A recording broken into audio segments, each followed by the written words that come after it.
Well, they rightly made him work for it, but President Biden finally earned the public endorsement of one of the biggest auto unions in the country, UAW. And in back-to-back speeches, its leader, Shawn Fain, and Biden savaged Donald Trump and touted the pro-labor accomplishments of the Biden administration. But before we unpack all that, if you end up liking this video and you want to support the channel, please be sure to hit the like, subscribe, and alert bells before you go. I'd greatly appreciate it. All right, folks, this is huge.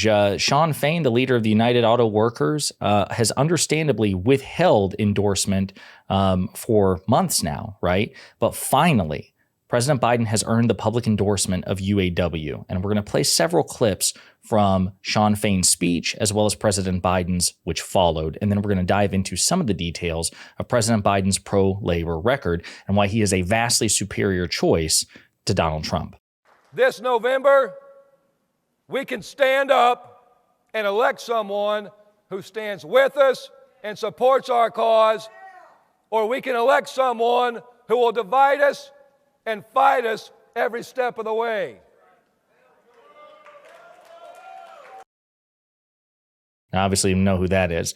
As a matter of fact, to go along with this, I just want to play this advertisement from the Biden-Harris reelection campaign.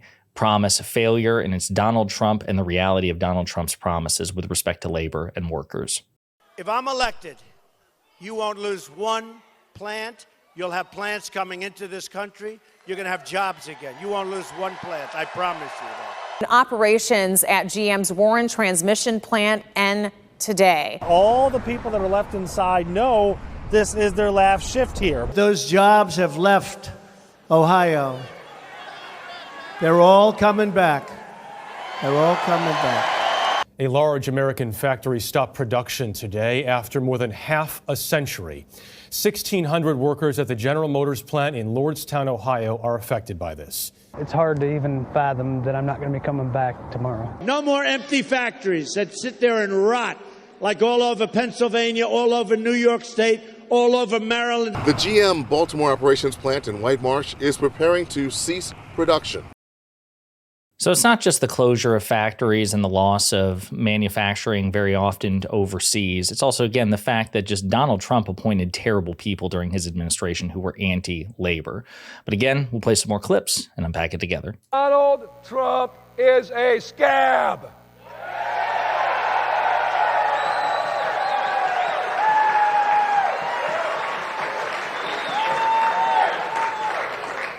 Donald Trump is a billionaire, and that's who he represents.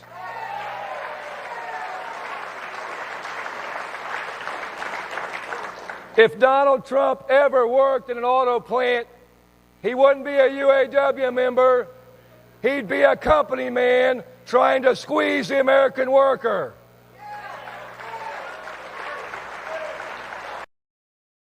Guys, you got to hydrate. Absolutely true. Let's see some more clips here. And this choice is clear. Joe Biden bet on the American worker while Donald Trump blamed the American worker.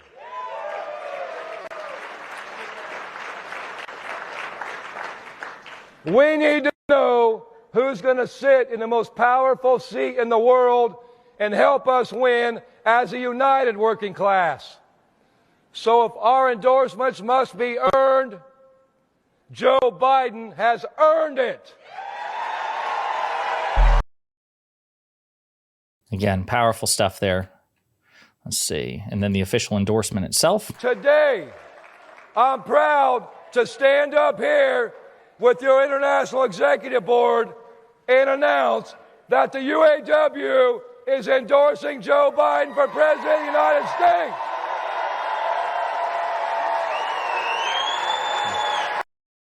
And the cheering goes on for some time. So that was Shawn Fain, president of the UAW. And then after he spoke, President Biden's turn. Several clips I want to play from there as well.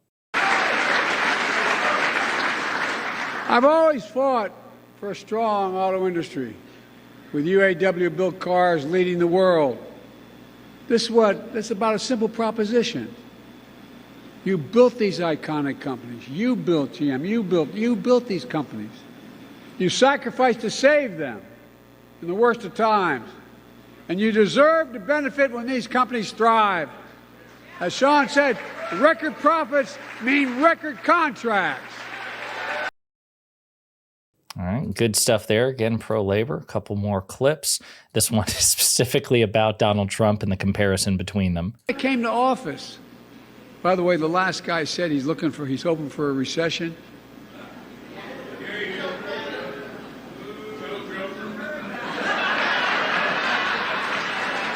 Because he does not want to be the next Herbert Hoover.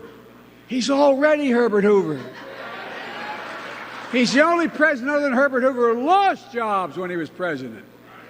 Look, since I came to office, with your help, we've created 14 million new jobs. 14 million. Nearly 800,000 manufacturing jobs nationwide.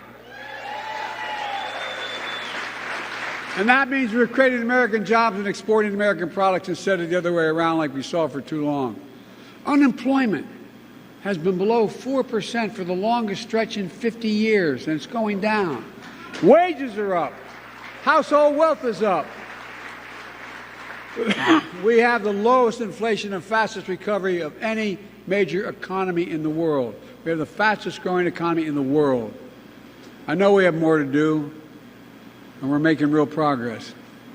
Over the last year, prices are down on everyday items from a gallon of gasoline to a gallon of milk. So again, just a good recitation of his record, his labor and economic record in general, in contrast to Donald Trump, right? Again, who left office with a net deficit of jobs. A couple more clips from the president. Back to my dad. All anyone wants is just a fair shot. Just a fair shot. An even shot to be able to make it.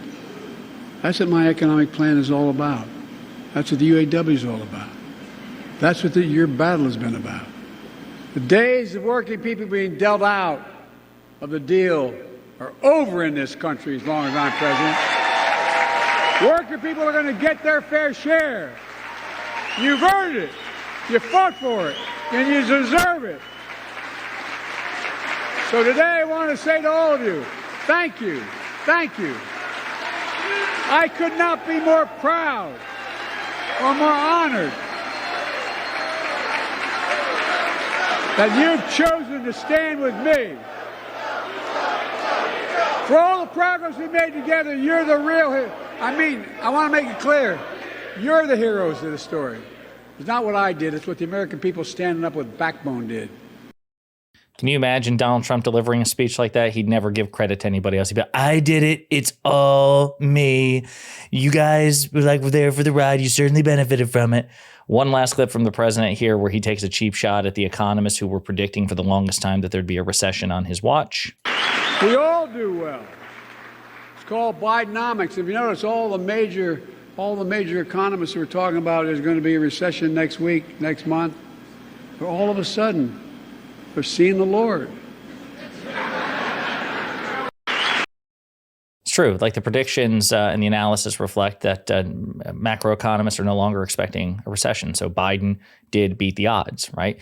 So just a quick recap here of what President Biden has done with respect to, being pro-worker. So one of the biggest one, it's a symbolic gesture, but I think most people would agree it's significant. So President Biden was the first sitting president in American history to stand a picket line with striking workers. And he did so last year. United Auto Workers strike against the big three auto companies, GM, Ford, Chrysler. And he went out and put a hat on and a jacket and grabbed a megaphone and a sign, and he picketed with them. That's huge. The fact that the most powerful person on earth in the middle of a labor dispute, which is extremely precarious, right? Because you don't want to be seen as putting your thumb unduly on the pressure, and there are competing interests to consider as well, because, it's not like Biden can also afford to, completely infuriate the corporate class too. So he has to balance these things. But ultimately, his bias was towards the worker. And so he went out and in a demonstration of solidarity, he stood with striking workers. There's a great article at the New Republic. It was recently published called "Donald Trump is No Friend to the Working Class." And obviously, the tenor of the article is against Trump. It's really a dissection of Trump's terrible anti-labor really record during his 4 years in office, and we have absolutely no reason he'd be any different, while also splicing in the positive things that President Biden has done to change them. And again, it's extremely diligent. It is well cited. Some of the things in particular, there's a more accessible version here. 8 ways that Biden has fought for the working people by strengthening unions. Again, the fact that he supported the picket line, investing in good union jobs, Biden administration's signature economic investments enacted through the Infrastructure Act, the Inflation Reduction Act, and the CHIPS and Science Act promised to create millions of good-paying American jobs. It's true, 800,000 manufacturing jobs, rather. Making law-breaking corporations play by the rules. This is a big one. So the NLRB, the National Labor Relations Board, this is huge. This is President Biden has put people in charge of this who are, aggressively pro-union. And they actually enacted a rule which says that the board ruled that when a majority of a company's employees file union affiliation cards, the employer can either voluntarily recognize their union, or if not, ask the board to run a union recognition election. If in the run-up or during that election, the employer commits an unfair labor practice, such as illegally firing pro-union workers, which has become routine in nearly every such election over the past 40 years, as the penalties have been negligible, the board will consider the employer to recognize the union and enter forthwith into bargaining. So it dealt a colossal blow to union busting here in the United States. That's huge. That is enormously impactful. President Biden has also vowed that if Congress, for whatever reason, tries to repeal his NLRB rule, he'll veto it, which all but guarantees that they would not be able to override that veto. It's extremely difficult to do so. And then another random example, under a Biden rule, 3.6 million workers will be eligible for overtime pay. It's resurrecting a policy that was previously introduced under President Obama. And again, these are just a snapshot of just like major and random instances in which President Biden and his administration, his pro-labor, relatively progressive administration, has made great strides, meaningful strides to millions of Americans. Listen, it's easy to create false equivalences. It's easy to say that, compare it to President Biden to FDR, for example, President Roosevelt. I'm not going to say that, Biden favors or compares favorably rather to FDR with respect to just being generally pro-labor.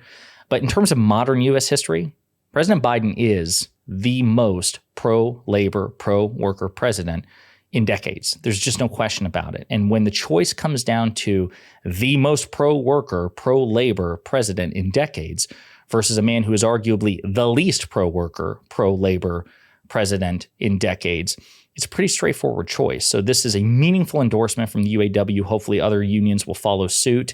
They were right to make him work for it. They were right to make him sweat and to say, listen, you can't afford to take us for granted, because unions typically back Democrats over Republicans, and understandably so. Shawn Fain and the UAW were right to say, hey, we're going to make you sweat. You will commit to these promises. You will follow through to these promises to the best of your ability. You will not take us for granted. And Biden earned the endorsement, as Shawn Fain said. So it's a great moment for the Biden administration. It's a great moment for President Biden himself and Vice President Harris with respect to the reelection. And hopefully it is yet another blow in a positive direction against Donald Trump and his candidacy. So let me know what you think in the comments.